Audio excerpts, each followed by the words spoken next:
चलिए बच्चों, आज हम आपके सामने क्लास 11 कॉम्प्लेक्स नंबर का चैप्टर लेकर आ रहे हैं। जैसा कि आप सभी जानते हैं कि हम नंबर सिस्टम को बहुत समय से पढ़ रहे हैं और नंबर सिस्टम के बारे में हम ये जानते हैं कि हमने बहुत सारे नंबर्स को क्लास वाइज पढ़ा हुआ है। क्लास 6 में हमने प्राकृतिक संख्या के बारे में पढ़ा है, क्लास 6 में ही पूर्ण संख्या के बारे में पढ़ा है। फिर क्लास 6 के बाद 7th में जब आते हैं तो हमको पूर्णांक संख्या के बारे में जानकारी दी जाती है, हम पूर्णांक संख्या वहाँ पर पढ़ते हैं। क्लास 9th में आते हैं तो परिमेय संख्या और अपरिमेय संख्या क्लास 7th में भी पढ़ते हैं और क्लास 9th में भी पढ़ते हैं। फिर यहाँ पर वास्तविक संख्याओं के बारे में भी हम क्लास 9th में आपको पढ़ाते हैं। इस प्रकार से हमारे पास नंबर सिस्टम को लगातार पढ़ाया जा रहा है। गणित में नंबर सिस्टम की बहुत ज़्यादा वैल्यू है, नंबर सिस्टम की बहुत ज़्यादा वैल्यू है। जब तक आप नंबर सिस्टम को नहीं समझेंगे आपको गणित में बहुत सारी दिक्कतें आती हैं, इसलिए आपको लगातार नंबर सिस्टम का ज्ञान दिया जा रहा है क्लास वाइज। यहाँ पर हम आते हैं तो वास्तविक संख्या भी आप पढ़े हुए हो। यहाँ पर बोलता है प्राकृतिक संख्या को हम लोग कैपिटल एन से दर्शाते हैं, 1 2 3 4 5 से बताया जाता है। पूर्ण संख्या को होल नंबर बोलते हैं और उसको 0 से चालू होता है, 0 1 2 3 4। पूर्णांक संख्या प्लस और माइनस वाली संख्याएं होती हैं, 0 भी शामिल होता है, -3 -2 -1 0 1 2 3। परिमेय संख्या p/q के फॉर्म में होती है जहाँ पर q ≠ 0 होता है। अपरिमेय संख्या वर्गमूल 2 वर्गमूल 3 वर्गमूल 5 इस प्रकार वाली संख्याएं होती हैं, इसको हम अपरिमेय संख्या कहते हैं। वास्तविक संख्या क्या होती है? परिमेय और अपरिमेय संख्याओं को मिलाकर बड़ी संख्या को क्या बोलते हैं हम लोग? वास्तविक संख्या बोलते हैं। उपरोक्त सभी संख्याएं जिसमें शामिल हो उसे हम लोग क्या बोलते हैं? वास्तविक संख्या। या -∞ से +∞ के बीच की संख्याएं होती हैं, इस प्रकार की। अब हम आ रहे हैं कक्षा 11वीं। कक्षा 11वीं में नया एक नंबर जुड़ता है, उस नंबर का नाम है कॉम्प्लेक्स नंबर। कॉम्प्लेक्स नंबर हम किसे कहते हैं? कॉम्प्लेक्स नंबर, इसको हिंदी में बोलते हैं सम्मिश्र संख्या। सम्मिश्र संख्या। तो इसका कॉन्सेप्ट कहाँ से आया और किस प्रकार से आया, इस पर हम चर्चा कर रहे हैं। तो जनरली हम आते हैं जब इस टॉपिक को पढ़ाने के लिए तो हम ये बोलते हैं कि क्या आप लोगों ने कभी इस पर चर्चा की है? क्या आप लोगों ने कभी इस प्रकार के चीज़ों पर चर्चा की है? जनरली हम लोग जब सवाल बनाते हैं गणित में तो हम ये बोलते हैं कि हम हमेशा समीकरण जब हल करते हैं तो उसका कुछ ना कुछ उत्तर होता है। जैसे आप इस प्रकार से देखें कि आपके पास एक समीकरण दिया गया है, समीकरण x² - a² = 0। तो जब हम इस पर ध्यान देते हैं तो हम यहाँ पर लिखते हैं x² = a², इसलिए x ± a, ऐसा हम बोलते हैं। दोनों पक्षों का वर्गमूल निकाल लेते हैं अपन, x ± वर्गमूल में a², ऐसा लिख देते हैं, ऐसा आ जाता है। लेकिन क्या कभी हमने इस पर विचार किया है? इस प्रकार के समीकरण x² + a² = 0। तो हम इसको ऐसा लिखते हैं x² = -a², ठीक है। दोनों पक्षों का वर्गमूल लेने पर अगर हम वर्गमूल लें यहाँ पर तो x बराबर हो जाएगा ± वर्गमूल में -a²। इसको हम ऐसा भी लिख सकते हैं a वर्गमूल में -1। ये जो आया वर्गमूल में -1, इसे वर्गमूल में -1 गणित में डिफाइंड नहीं है, गणित में डिफाइंड नहीं था। तो वैज्ञानिक लोगों ने इस पर बहुत रिसर्च किया, गणितज्ञ लोगों ने, और अंत में एक वैज्ञानिक हुए यूलर ने इस प्रकार की संख्या को डिफाइन किया और उन्होंने वर्गमूल के अंतर्गत ऋणात्मक संख्याओं को, वर्गमूल में ऋणात्मक संख्याओं को डिफाइन किया। और उन्होंने अपने अध्ययन के फलस्वरूप ये बोला कि वर्गमूल में जो -1 होता है यह एक इमेजिनरी क्वांटिटी है, यह एक इमेजिनरी क्वांटिटी होती है, इसको हम काल्पनिक संख्या बोल सकते हैं। इसको उन्होंने क्या बोला? काल्पनिक संख्या। काल्पनिक संख्या मतलब इमेजिनरी नंबर, इमेजिनरी नंबर बोला उसको उन्होंने। और इमेजिनरी का पहला अक्षर i ले लिया और i = √-1, जहाँ पर i को उन्होंने नया नाम दिया आयोटा। i का नाम उन्होंने दिया आयोटा, इस प्रकार का नाम उन्होंने दे दिया। i को नया नाम दिया गया आयोटा। और i का मतलब कि i एक इमेजिनरी क्वांटिटी है। i क्या है? एक इमेजिनरी क्वांटिटी है, इमेजिनरी नंबर है। उसको उन्होंने मान लिया इमेजिनरी नंबर √-1, ठीक है। और उसको नाम दिया आयोटा। उसको क्या नाम दे दिया? Iota.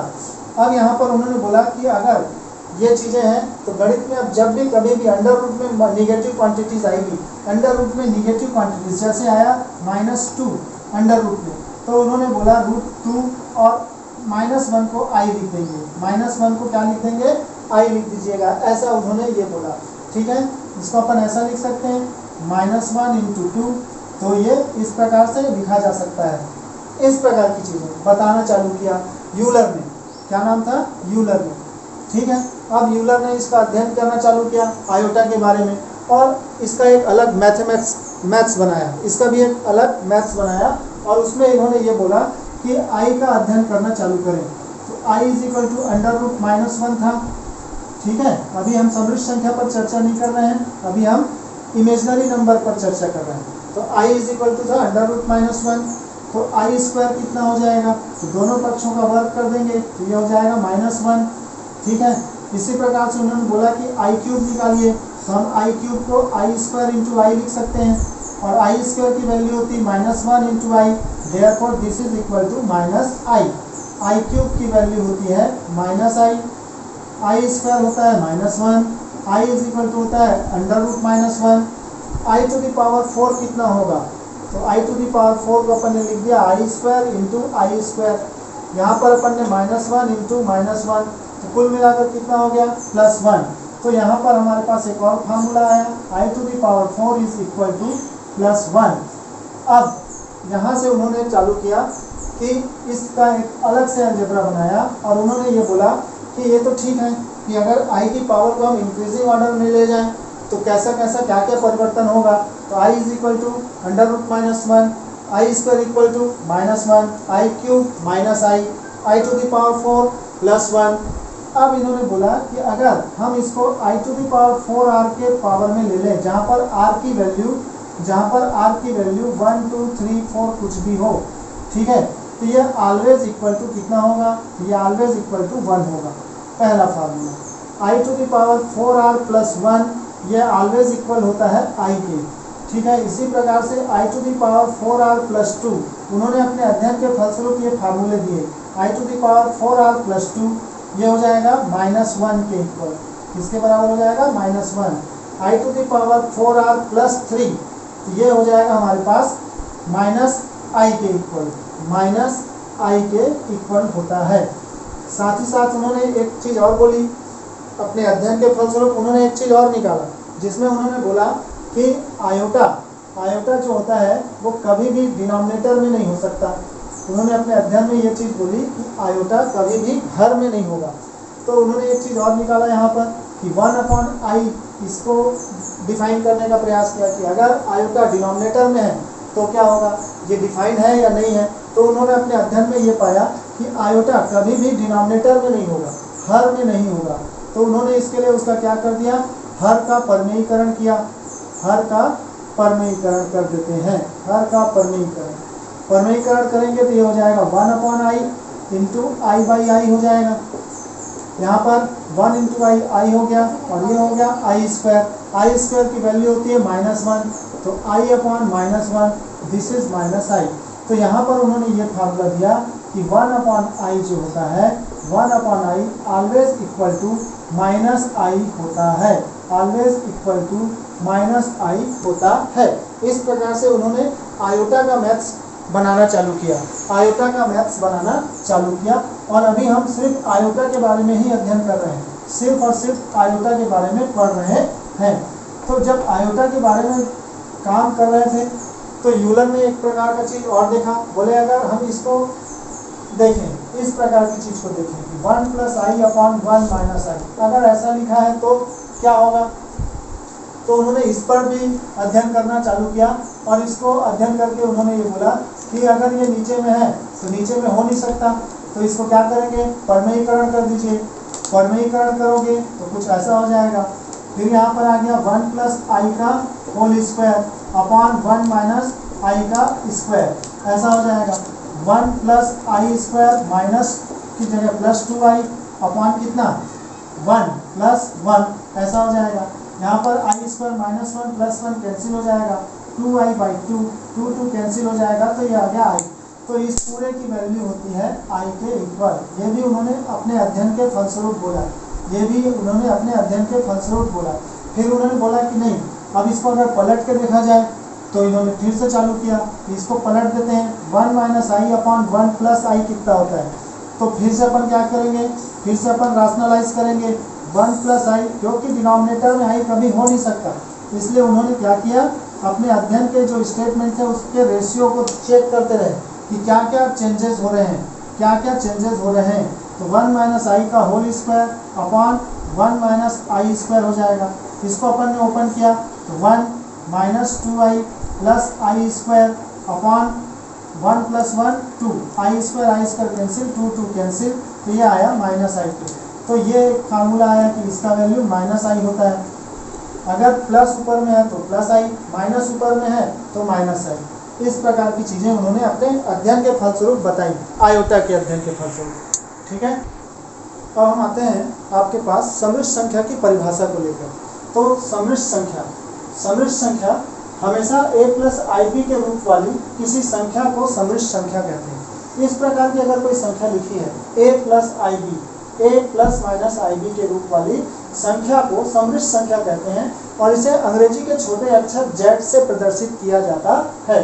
z equal to a plus minus IB, जहाँ पर ये a और b जो हैं वो रियल नंबर को बिलोंग करते हैं। ये दोनों वास्तविक संख्याएं होती हैं, दोनों की दोनों क्या होती हैं, वास्तविक संख्याएं। यहाँ पर a को समृद्ध संख्या का रियल पार्ट ऑफ z, समृद्ध संख्या का वास्तविक भाग कहते हैं। a को समृद्ध संख्या का वास्तविक भाग कहते हैं।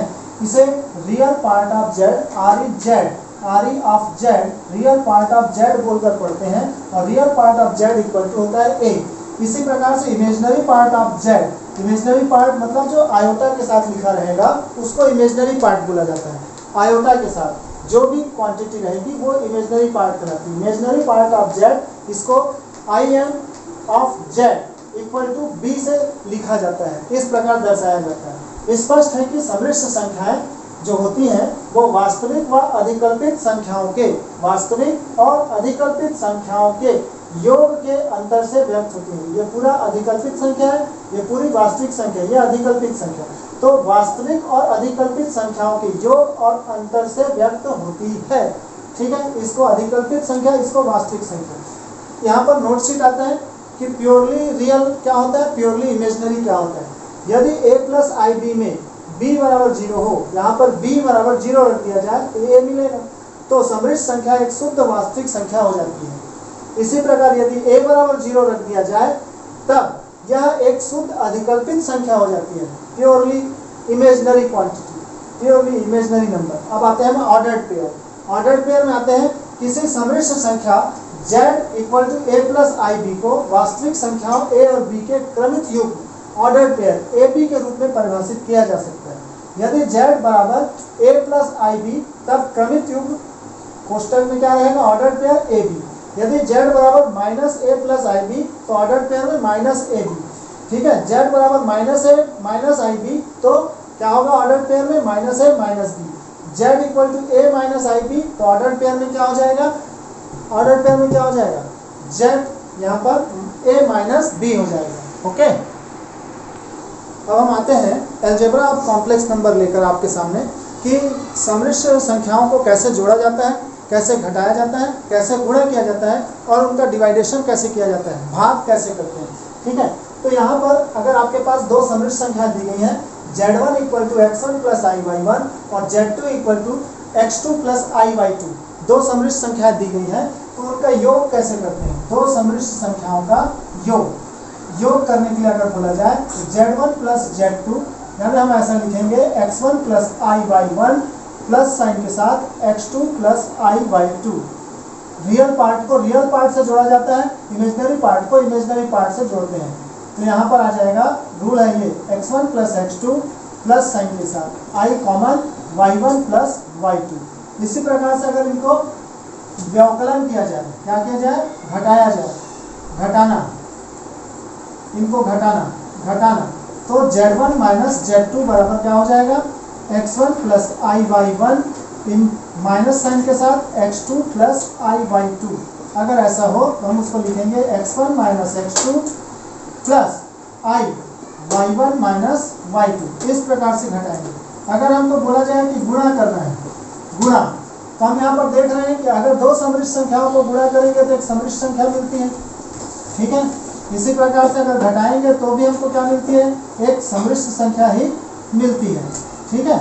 इसी प्रकार से अगर हम गुणा करें, गुणा Z1 इंटू Z2, तो जैसे हम अलजेब्रा में गुणा करते हैं वैसे ही यहाँ पर भी गुणा करना है, x1 y1 और यहाँ पर x2 प्लस i/2।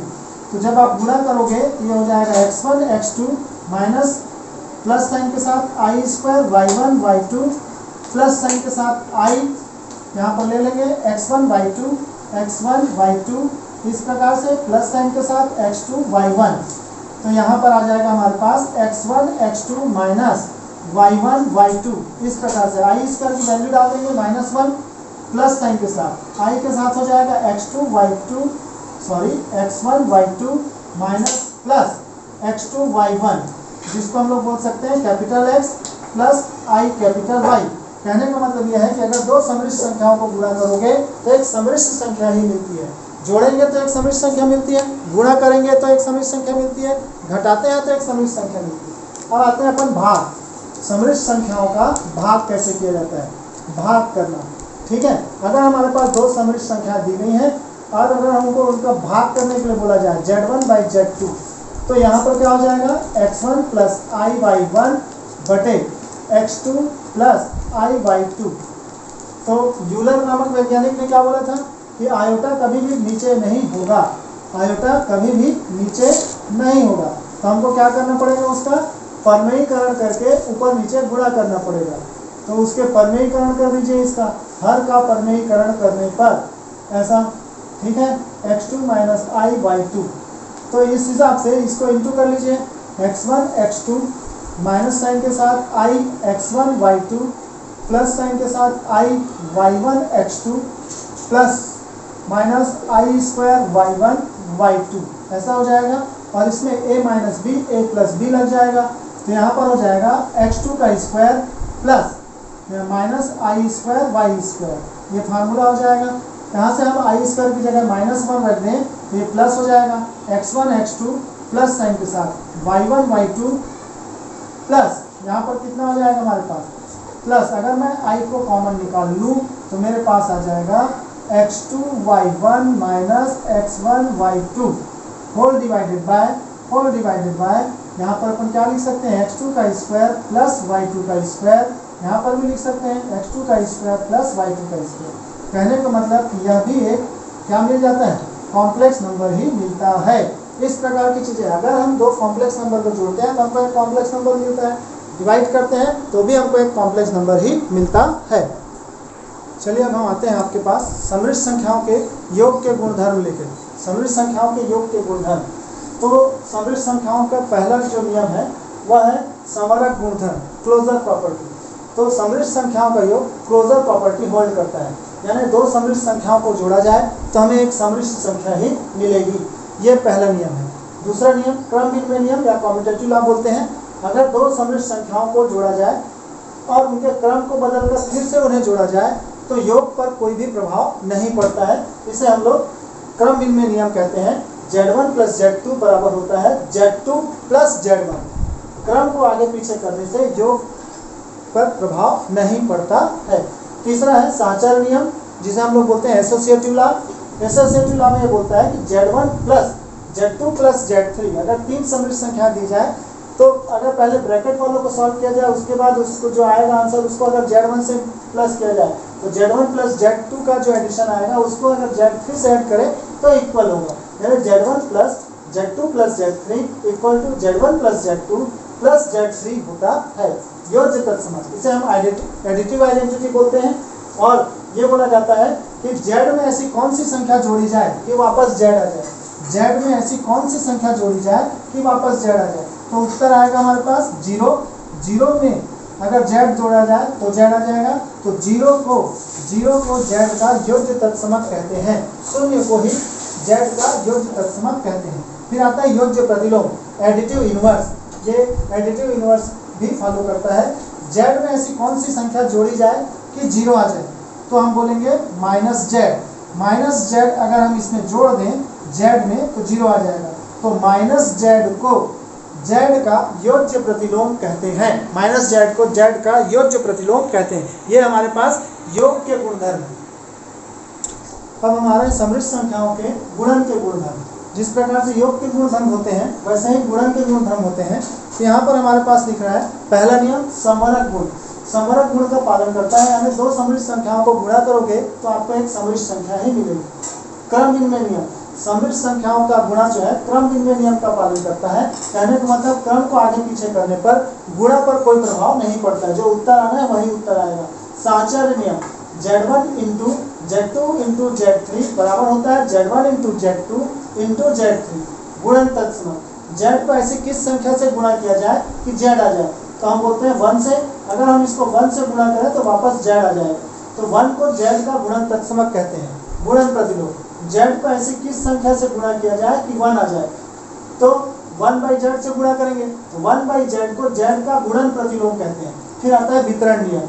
वितरण नियम Z1 into Z2 plus Z3 है, तो इसको हम ऐसा लिख सकते हैं, जैसा सिंपल इंटू करते हैं Z1 Z2 plus Z1 Z3। इसी प्रकार से Z1 plus Z2 into Z3, तो Z1 Z3 plus Z2 Z3 इस प्रकार से लिखा जा सकता है।